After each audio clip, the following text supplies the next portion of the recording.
చెప్పండి, విషయం తనను వదిలేస్తుందా, తాను విషయాన్ని వదిలేస్తాడా? తనే వదిలేస్తాడు.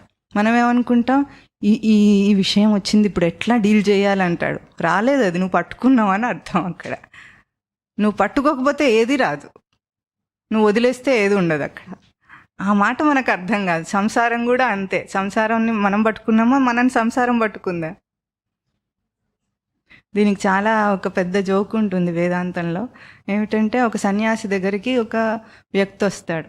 వచ్చి ఏమంటాడు, స్వామి, నాకు అసలు ప్రశాంతత లేదు, ఈ సంసారంలో చాలా కష్టపడిపోతున్నాను, నాకు ఈ సంసారాన్ని వదిలించండి, ఏదో ఒక మంత్రము ఏదో ఒకటి ఇవ్వండి.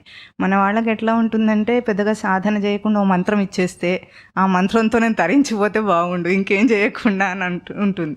అట్లా సింపుల్గా కావాలన్నమాట ఏదైనా.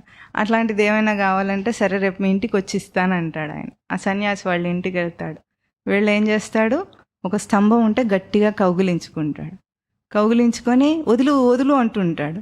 అందరూ పాపం ఒక్కసారిగా చెప్పలేరు కదా, మీరే పట్టుకున్నారన్న మాట అనలేరు. కాబట్టి చూస్తూ ఉంటారు. అట్లా కాసేపటికి ఇంక ఓర్చుకోలేక చెప్పేస్తారు, మీరే కదా పట్టుకున్నారు అని.